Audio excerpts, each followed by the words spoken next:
बहुत बार देखा होगा कि महिलाएं जो है पहले लिविंग रिलेशनशिप में रहती हैं, उसके बाद आदमी के ऊपर रेप का केस डाल देती हैं। जी हाँ, बहुत से केसेस में ऐसा आया है। एक्स्ट्रा मैरिटल अफेयर में बाद में जो महिला है दूसरे आदमी के ऊपर रेप का केस डाल देती है। तो आज आपको क्लियर कर देते हैं कि एक्स्ट्रा मैरिटल अफेयर अगर है तो उसके बाद महिला जो है रेप का केस नहीं डाल सकती। जी हाँ, पंजाब हरियाणा हाई कोर्ट का ये जजमेंट है और ऐसे ही काफी जजमेंट हमें मिले हैं ऑनरेबल सुप्रीम कोर्ट से भी और हाई कोर्ट से भी। तो जानते हैं क्या था मामला, लेकिन उससे पहले चैनल को सब्सक्राइब जरूर कीजिए, वीडियो को पूरा देखिए। बहुत मेहनत करते हैं आपके लिए नए नए जजमेंट लाने में।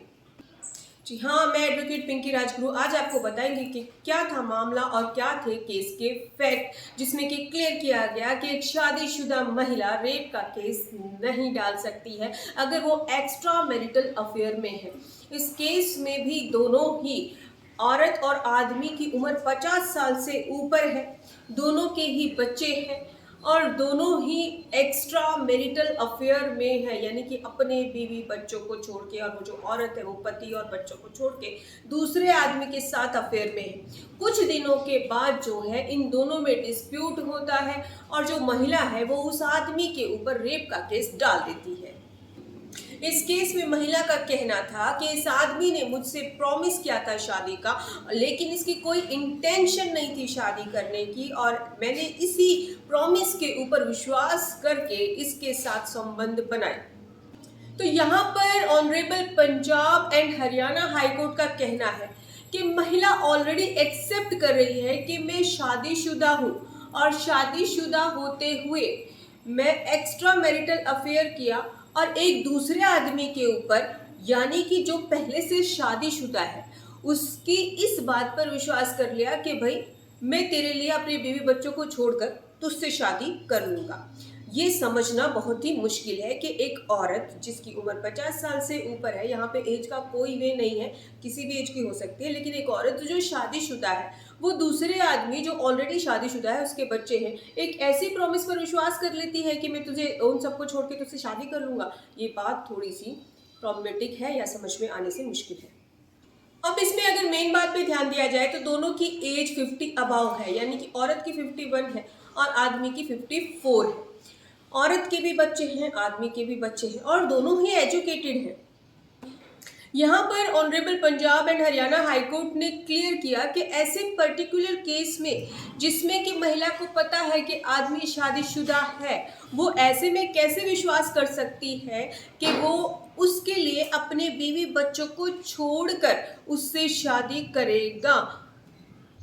तो in last honourable Punjab and Haryana high court ने हस्बैंड के आदमी के फेवर में, यानी कि जो आदमी था उसके फेवर में ही जजमेंट दिया है। दिल्ली हाई कोर्ट की भी काफ़ी ऐसे ही रूलिंग सामने आई है जिसमें क्लियर किया गया है कि भाई अगर दोनों ही शादीशुदा हैं और शादीशुदा होते हुए, उनके बच्चे होते हुए वो फिर से एक्स्ट्रा मैरिटल अफेयर में आ रहे हैं, जब तक एक्स्ट्रा मैरिटल अफेयर में है, लिविंग रिलेशनशिप पे है, कोई कानून को नहीं तोड़ रहे हैं, कोई गैर कानूनी नहीं है। तो लेकिन अगर बाद में महिला उसके ऊपर रेप का केस डाल देती है और इस बेस पे डाल देती है कि भाई इसने बोला था कि मुझसे ये शादी करेगा, तो वो कैसे समझ सकती है कि वो उसके लिए अपने बीवी बच्चों को छोड़ देगा। तो ऐसे में ये समझ पाना मुश्किल है कि भाई महिला का यहाँ पे रजाबंदी थी या फिर वो फॉल्स प्रॉमिस में आ गई है। ऐसे ही ऑनरेबल सुप्रीम कोर्ट की भी जजमेंट है, जजमेंट डिटेल आपको स्क्रीन पर दिखाई दे रही है, जिसमें क्लियर किया गया है कि ऐसे पर्टिकुलर मामलों में जहाँ पर ऑलरेडी दोनों ही पार्टी शादीशुदा हैं और एजुकेटेड हैं, और एजुकेशन का यहाँ पे मैं फिर से क्लियर कर रही हूँ कि यहाँ पे एजुकेशन का कोई वे नहीं है कि भाई इतनी पढ़ी लिखी लड़की कोई केस नहीं डाल सकती, ऐसा कुछ नहीं है। लेकिन दोनों पार्टी शादीशुदा है, फिर भी अगर औरत जो शादीशुदा है वो दूसरे आदमी पर, ऐसे आदमी पर जो शादीशुदा है, उसके बच्चे, ये सिर्फ विश्वास करके उसके साथ सेक्सुअल रिलेशनशिप में आ जाती है कि ये मुझसे शादी करेगा बाद में अपने बीवी बच्चों को छोड़ के, तो ये समझ पाना वाकई में बहुत ही मुश्किल है। तो आपको क्लियर हो गया होगा कि अगर कोई एक्स्ट्रा मैरिटल अफेयर कर रहा है औरत और उसके बाद वो रेप का केस डालती है, तो और क्लियर हो रहा है सारी सर्कमस्टांसेस, तो यह रेप नहीं माना जाएगा।